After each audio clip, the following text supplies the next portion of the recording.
రామాయణం మళ్ళొక్క రామాయణం అయితే రాబోతుంది తొందరలో. అయితే ఏంటంటే ఈ సినిమా హిందీ వాళ్ళు తీస్తున్నారు కంప్లీట్గా. ఈ సినిమా పాన్ ఇండియా లెవెల్లోనే రిలీజ్ అవుతుంది. సో మరి ఇందులో హీరో హీరోయిన్లు ఎవరు అని అంటే రణబీర్ కపూర్, సాయి పల్లవి. సాయి పల్లవి గురించి మనం పెద్ద చెప్పుకోవాల్సిన అవసరం లేదు. తెలుగు సినిమాలు కానీ అక్కడ తమిళ సినిమాలు కానీ చాలానే చేసింది. సౌత్ లో మంచి గుర్తింపు వచ్చింది. సో ఈమెను హీరోయిన్ గా అయితే ఫిక్స్ చేసారు. హీరో వచ్చేసి రణబీర్ కపూర్. ఆల్రెడీ షూట్ కూడా నడుస్తూనే ఉంది ఇది. సో క్యారెక్టర్స్ అయితే ఆల్రెడీ ఫైనల్ అయిపోయినాయి. దీంట్లో రావణాసురుడిగా అసలు నిజంగా చెప్పాలంటే ఆ క్యారెక్టర్ కి పర్ఫెక్ట్ గా సెట్ అయిపోయిండు రావణాసురుడు. అసలు ఎవరు రావణాసురుడు? KGF ash. కేజీఎఫ్ సినిమా ఎంత పెద్ద ఘన విజయం సాధించిందో మనకు తెలుసు కదా, బ్లాక్ బస్టర్ సినిమా ఇది. సో తను రావణాసురుడిగా పర్ఫెక్ట్ గా సెట్ అయిపోయిందంట. సో ఆల్రెడీ షూట్ కూడా స్టార్ట్ అయిపోయింది. రీసెంట్ గా అఖిల్ పెళ్లి కూడా వచ్చిండు, అదే గెటప్ లో వచ్చిండు రావణాసురుడి టైప్ లా. సో ఆ క్యారెక్టర్ అయితే ఇతనే చేస్తున్నాడు.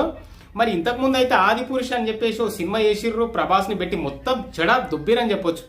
ఆ కథని అంతా అట్లా ఇట్లా చేసి అదేదో తోర్ సినిమాలో ఉన్నట్టు గెటప్ వేయడం ఏంది, అసలు అంత కథ చేసిర్రు, చెడగొట్టిర్రు.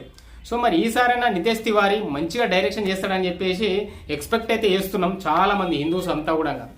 సో మరి ఇందులో క్యారెక్టర్స్ అయితే ఒక్కొక్కరు ఫైనల్ అయిపోయింది. షూట్ అయితే ఆల్రెడీ స్టార్ట్ అయిపోయింది. దీంట్లో హనుమాన్ వచ్చేసి బాబిడియోలు చేస్తున్నాడు హనుమాన్గా. అండ్ దీంట్లో ఇంకా నెక్స్ట్ క్యారెక్టర్స్ శూర్పణఖ క్యారెక్టర్ ఎవరు చేస్తున్నారు అని అంటే మాత్రం నిజంగా అంటే నాకు అనిపించింది అన్నట్టు రకుల్ ప్రీత్ సింగ్కి ముక్కు అనేది పొడుగ్గా ఉంటుంది. సో డెఫినెట్గా ఏమైనా చేస్తుందేమో అని.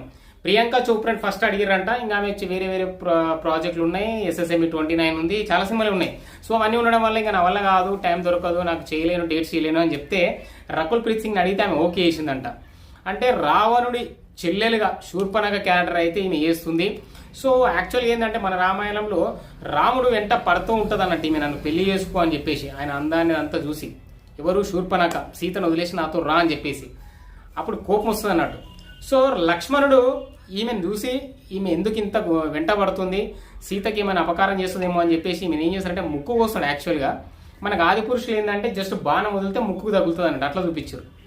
సో మరి ఈమె ముక్కు పొడుగ్గా ఉంటుంది, మరి దానివల్ల ఈమె ఓకే చేసిరేమో అని అయితే నాకైతే అనిపించింది. ఇది మాత్రం నిజం. సో మీకేమనిపించిందో కూడా కామెంట్ చేయండి. సో శూర్పణఖ క్యారెక్టర్ అయితే ఈమె వేస్తుంది. మిగతా క్యారెక్టర్లు అందరూ హిందీ వాళ్ళు ఎక్కువగా ఉన్నారు.